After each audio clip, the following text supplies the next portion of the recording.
이것은 무엇이었을까요?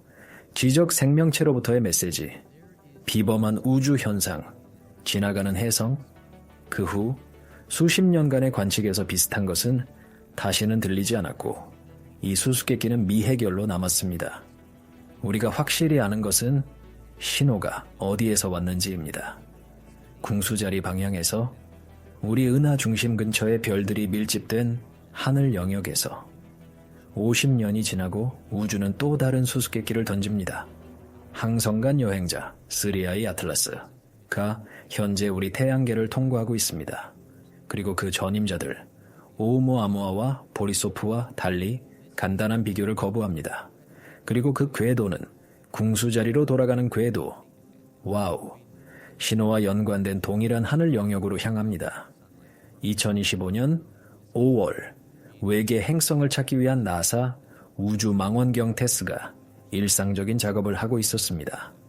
먼 별들을 관측하며 행성 통과를 나타내는 미묘한 감광을 찾고 있었습니다. 하지만 5월 7일부터 6월 2일까지 수집된 그 데이터 안에는 희미하게 움직이는 광점이 숨어 있었습니다. 천문학자들은 나중에 그것이 태양계 내부에 있고 태양에서 거의 6천문 단위 거리에 있음에도 겨우 빛나고 있다는 것을 이해했습니다. 그런 거리에서 물얼음은 완전히 얼어 있어야 합니다. 그럼에도 이 물체는 이미 활동을 보이고 있었습니다. 그리고 7월 1일이 왔습니다. 나사 아틀라스 시스템의 20인치 망원경, 소행성 조기경보 프로그램, 이 놀라운 것을 기록했습니다. 단 하루 만에 궤도 모델들이 명백한 것을 보여주었습니다. 물체는 태양을 공전하기에는 너무 빠르게 움직이고 있었습니다. 7월 21일 허블 우주망원경이 혜성의 이미지를 얻었고 태양에서 4억 마일 이상 떨어져 있음에도 불구하고 이미 우주로 방출된 물방울 같은 기체 코마를 형성하고 있음을 보여주었습니다. 초기 데이터는 태양을 향한 물질 구름을 보여주었고 진짜 변화는 몇 주 후 주위가 남쪽으로 향했을 때 일어났습니다. 8월 27일 칠레 안데스의 세로 파촌 산에 설치된 제민이 사우스 망원경이 3I 아틀라스의 가장 상세한 이미지를 얻었습니다. 제민이 다천체 분광기를 사용하여 천문학자들은 혜성을 자외선, 청색, 적색, 근저고해선 범위에서 연구했습니다. 결과는 의심할 여지가 없었습니다. 우주로 5만 킬로미터 이상 뻗어나간 우아한 반태양 꼬리. 이전에는 컴팩트했던 코마는 현재 직경 거의 19,000킬로미터에 달했습니다. 단 몇 주 만에 아틀라스는 미약한 광점에서 꼬리를 가진 완전히 형성된 혜성으로 변했습니다. 태양풍의 압력을 받는 천체의 고전적인 징후. 그동안 나사 스페어엑스 미션은 혜성을 둘러싼 거대한 이산화탄소 구름을 기록했고 길이 거의 35만 킬로미터에 걸쳐 뻗어 있었습니다. 8월 6일 제임스 웹 우주망원경이 그 적외선 분광기를 아틀라스에 향했습니다. 그리고 발견한 것은 놀라웠습니다. 이산화탄소가 지배적이었습니다. 이산화탄소 대 물의 비율은 약 8대 1로 지금까지 기록된 것 중 가장 높은 지표 중 하나입니다. 웹 망원경은 또한 일산화탄소, 황화카르보닐 OCS, 그리고 먼지를 발견했습니다. 하지만 물, 혜성의 생명원, 은미량만 있었습니다. 그 후 허블이 그 측정을 정밀화했습니다. 망원경은 코마 깊숙이 숨겨진 혜성 핵을 직접 볼 수는 없지만 그 밝기를 계산할 수 있습니다. 이를 바탕으로 천문학자들은 한계를 설정했습니다. 핵은 극소형입니다. 반지름 2.8 킬로미터 이하, 아마도 160m 정도. 이는 직경이 0.32에서 5.6 킬로미터 사이에 있다는 것을 의미합니다. 비교하면 이것은 태양계 대부분의 혜성보다 작습니다. 그럼에도 아틀라스는 거인처럼 가스를 방출합니다. 작은 도시 크기의 눈덩이가 산에 비견할 만한 힘으로 증기를 방출하는 것 같습니다. 유럽 남방 천문대의 초대형 망원경이 수수께끼를 추가했습니다. 스펙트럼에서 니켈가스가 발견되었지만 이상하게도 철이 부족했습니다. 대부분의 혜성에서 이러한 원소들은 함께 존재합니다. 초신성 내부에서 태어난 쌍. 여기서 그들의 분리는 비정상적이며 아마도 다른 외계 항성 환경에서 형성된 화학을 나타냅니다. 이것을 3I 아틀라스의 기술적 기원에 대한 힌트로 볼 수 있을까요? 아마 그렇지 않을 것입니다. 하지만 모든 관측을 합치면 우리가 아직 본 적 없는 해성의 초상을 그렸습니다. 작지만 부자연스럽게 활발하고 물이 부족하지만 이산화탄소가 풍부하며 이전에 만난 적 없는 화학적 특징을 가지고 있고 행성 궤도면에 의심스러울 정도로 가까운 궤도를 움직이고 있습니다. 그렇습니다. 3I 아틀라스는 가파른 역행 경로로 태양계 내부로 돌진하고 있습니다. 전문학자들은 기대해야 할 몇 가지 핵심 날짜들을 기록했습니다. 2025년 10월 3일 화성과의 접근. 마리너 협곡의 새벽에 해성은 붉은 행성에서 단 1800만 마일을 지날 것입니다. 궤도에서 메이븐과 텐워니로 우주선이 그 먼지 코마가 화성의 아침에 분홍빛으로 빛나기 시작하는 것을 볼 것입니다. 10월 29일 근일점 4주 후 3I 아틀라스는 태양 뒤를 지나며 1.36 천문단위 표면에서 약 1300만 마일까지 접근할 것입니다. 여기서 그 속도는 시간당 약 15만 2천 마일에 달할 것입니다. 이 순간 해성은 태양의 빛에 가려져 지상 망원경의 시야에서 사라질 것입니다. 하지만 화성 궤도와 라그랑주 점 L1의 우주선들은 관측을 계속하며 가열된 표면에서 분출하는 증기의 폭발을 기록할 것입니다. 2025년 12월 19일 지구 통과. 그때까지 해성의 꼬리는 완전히 전개될 것이고 아틀라스는 1700만 마일의 거리를 지날 것입니다.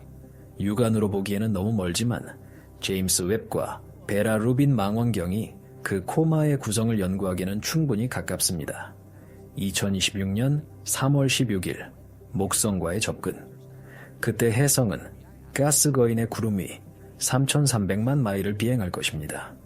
나사가 늦은 궤도 수정을 승인한다면 주노 우주선이 근접하여 그 먼지 샘플을 채취할 수 있을 것입니다. 우리 별 밖에서 태어난 물질을 보는 유일한 기회. 근일점 후 3I 아틀라스는 다시 항성간 우주로 떠나며 다시는 돌아오지 않고 테라바이트의 관측과 미해결 질문들의 궤적을 남길 것입니다. 특히 매혹적인 것은 그 경로가 동일한 하늘 영역에서 온다는 사실입니다. 한때 1977년에 유명한 신호가 기록된 궁수자리에서 하버드 천문학자 아비 로브를 포함한 일부 과학자들에게 이 우연은 심사숙고할 가치가 있습니다. 로브 자신이 말하듯이 아틀라스가 한때 신비한 신호가 울려 퍼진 지역에서 우연히 움직이는 자연 물체일 수 있을까요? 그렇습니다. 그것이 더 큰 것, 메시지, 등대, 탐사선의 일부일 수 있을까요? 우리는 그것을 배제할 수 없습니다. 그리고 바로 거기에 매혹적인 본질이 있습니다. 한편 일부 천문학자들은 이 물체가 태양계 자체보다 오래되었을 가능성을 시사합니다. 은하수의 두꺼운 원반으로부터의 유물로 여기 나타날 때까지 수십억 년 동안 방황해 왔습니다. 현재 3I 아틀라스는 근일점에 접근하고 있습니다. 2025년 10월 29일부터 30일까지 태양에서 약 1.36 천문 단위를 지날 것입니다. 지구에게는 완전히 안전하지만 우리가 중단 없이 관측하기에는 충분히 가깝습니다. 태양을 돌 때 그 활동은 증가할 것입니다. 가스들이 더 강하게 분출하고 꼬리는 태양풍의 압력 아래 늘어날 것입니다.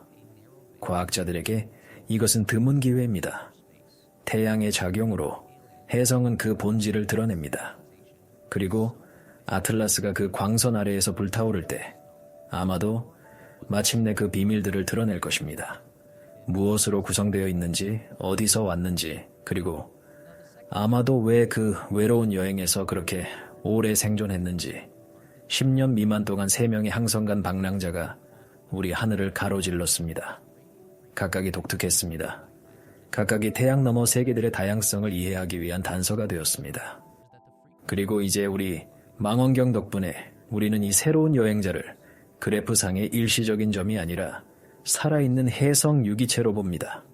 외계, 항성계의 유물로 영원히 어둠 속으로 사라지기 전에 한 번만 우리 하늘을 지나갑니다. 하지만 이야기는 여기서 끝나지 않습니다. 2025년 10월은 역사적 순간들로 특징 지어졌습니다.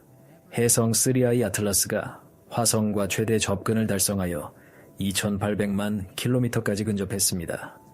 우주선 엑스오마스와 마스 익스프레스가 이 접근을 기록하여 신비한 손님의 가장 상세한 사진들을 전송했습니다. 예상외로 이 사진들에서 혜성은 밝은 코마를 보여주었지만 일반적인 꼬리를 드러내지 않았습니다. 천문학자들에게는 진정한 발견이자 추가 연구를 위한 새로운 수수께끼. 혜성은 또한 모든 알려진 항성간 방랑자들 중 가장 빠른 채로 남아있고 추정에 따르면 그런 종류의 가장 큰 물체일 수 있습니다. 그 직경은 4.8에서 11km에 달합니다. 그 궤도의 분석은 아마도 은하수의 가장 오래된 부분의 가장자리에서 날아왔고 근처의 어떤 별에도 속하지 않는다는 것을 보여주었습니다. 연구자들은 아틀라스의 경로를 과거 수백만 년에 걸쳐 모델화했고 확신합니다. 우리는 진정한 우주의 시간의 깊이로부터의 메시지를 관측하고 있습니다. 과학자들은 3I 아틀라스 관측을 계속하고 다음 단계를 준비하고 있습니다. 10월 말 혜성이 태양에 접근할 때 그 활동은 확실히 증가할 것이고 바로 그 순간에 주스와 유럽우주기구의 우주선들을 포함한 망원경들이 새로운 아마도 혁명적인 데이터를 얻어야 합니다. 이러한 관측의 첫 번째 결과들은 2026년 초에 이용 가능해질 것으로 예상됩니다. 그리고 아마도 혜성 형성과 별들 사이의 물질 여행에 대한 개념을 바꿀 비밀들을 드러낼 것입니다. 혜성의 매 걸음, 새로운 사진 하나하나, 국제적 서클에서의 과학적 토론 하나하나, 이것들은 다뿐만 아니라 새로운 놀라운 질문들이기도 합니다. 아마도 지금 인류는 수십억 년 전 은하수 가장자리에서 시작되어 우리 발견의 해인 지금 바로 이 순간 계속되고 있는 이야기의 첫 번째 장의 증인이 되고 있습니다. 어떻게 생각하시나요? 댓글로 여러분의 생각을 남겨주세요. 이 비디오가 마음에 드셨다면 우리 활동을 지원하기 위해 커뮤니티 회원이 되어주세요.